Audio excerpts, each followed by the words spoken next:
Chapter 5. Necker. The attempt to present the antagonism of classes in capitalism as the antithesis between poverty and wealth. Some quotations from Linguet above have already shown that the nature of capitalist production was clear to him. Nevertheless, Linguet can be brought in here after Necker. In his two works, On the Legislation and Commerce of Grains, first published in 1775, and On the Financial Administration of France, published in 1784, Necker shows how the development of the productive powers of labor merely results in the worker requiring less time for the reproduction of his own wage, and therefore working more time for his employer unpaid. In dealing with this, he rightly starts from the basis of the average wage, the minimum of wages. What he is mainly concerned with, however, is not the transformation of labor itself into capital and the accumulation of capital through this process, but rather the general development of the antithesis between poverty and wealth, between poverty and luxury, because to the extent that a smaller quantity of labor suffices to produce the necessary means of subsistence, part of the labor becomes more and more superfluous and can therefore be used in the production of luxury articles in a different sphere of production. Some of these luxury articles are durable, and so they accumulate from century to century in the possession of those who have surplus labor at their disposal, making the contrast ever deeper. The important thing is that Necker traces the origin of the wealth of the non-laboring classes, this wealth being profit and rent, entirely to surplus labor. In his treatment of surplus value, however, what he has in mind is relative surplus value, resulting not from the lengthening of the total working day, but from the shortening of the necessary labor time. The productive power of labor becomes the productive power of the owner of the conditions of labor, and productive power itself is equivalent to the shortening of the labor time that is necessary to produce a certain result. The chief passages are the following. First, on the financial administration of France. Quote, I see one of the classes of society whose wealth must always be pretty nearly the same. I see another of these classes whose wealth necessarily increases. Thus, luxury, which arises from a relation and a comparison, has had to follow the growth of this disproportion and become more evident as time went on. The contrast between the two classes as classes has already been clearly noticed.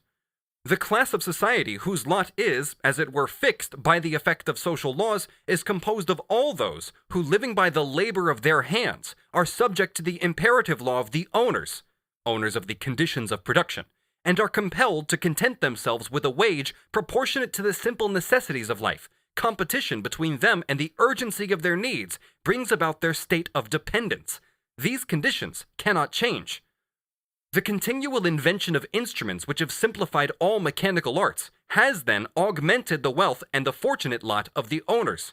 One part of these instruments, by reducing the costs of working the land, has increased the revenue of which the owners of such property can dispose. Another part of the discoveries of genius has so greatly facilitated the labors of industry that the men who are in the service of the dispensers of the means of subsistence, i.e., in the service of the capitalists, have been able, in an equal length of time, and for the same reward, to produce a greater quantity of products of all kinds.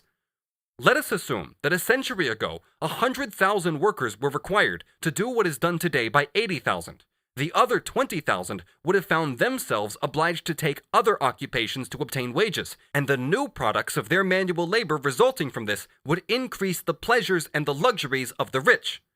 For, he continues, it must not be forgotten that the rewards assigned to all trades which do not require any special talent are always proportionate to the necessary price of subsistence for each laborer.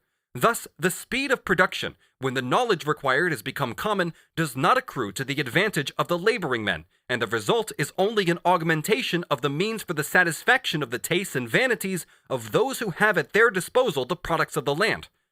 Among the various good things of nature, which are fashioned and changed by men's industry, there are a large number whose durability greatly exceeds the usual span of life. Each generation has inherited a part of the labors of the preceding generation. He is here only taking into account the accumulation of what Adam Smith calls the consumption fund. And in all countries, there is a continual accumulation of a greater quantity of the products of the arts, and as this quantity is always divided among the owners, the disproportion between their possessions and those of the numerous class of citizens has necessarily grown greater and more noticeable. Hence the quickening pace of industrial production, which has multiplied the things of pomp and luxury on earth, the length of time in which accumulation has grown from this, and the laws of property which have brought these good things into the hands of one class of society alone, these great sources of luxury would in any case have existed, whatever had been the quantity of coined money. The latter argument is directed against those who held that luxury was the result of the growth in the amount of money. Secondly, his work on the legislation and commerce of grains. When the artisan or the husbandman have no reserves left, they can no longer argue. They must work today on pain of dying tomorrow. And in this conflict of interest between the owner and the laborer, the one stakes his life and that of his family, and the other a mere delay in the growth of his luxury. This contrast between wealth that does not labor and poverty that labors in order to live also gives rise to a contrast of knowledge. Knowledge and labor become separated. Knowledge confronts labor as capital, or as a luxury article for the rich. The faculty of knowing and understanding is a general gift of nature, but it is only developed by education. If properties were equal, everyone would labor moderately. So once again, the quantity of labor time is the decisive thing. And everyone would know a little, because everyone would have a portion of time, that is spare time, left to give to study and reflection.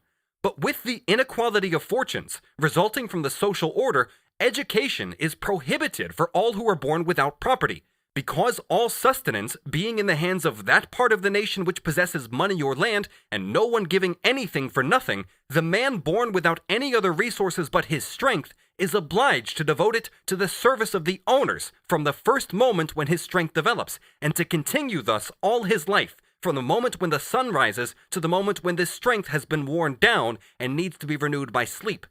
Lastly, is it not certain that this inequality of knowledge has become necessary for the maintenance of all the social inequalities which gave rise to it?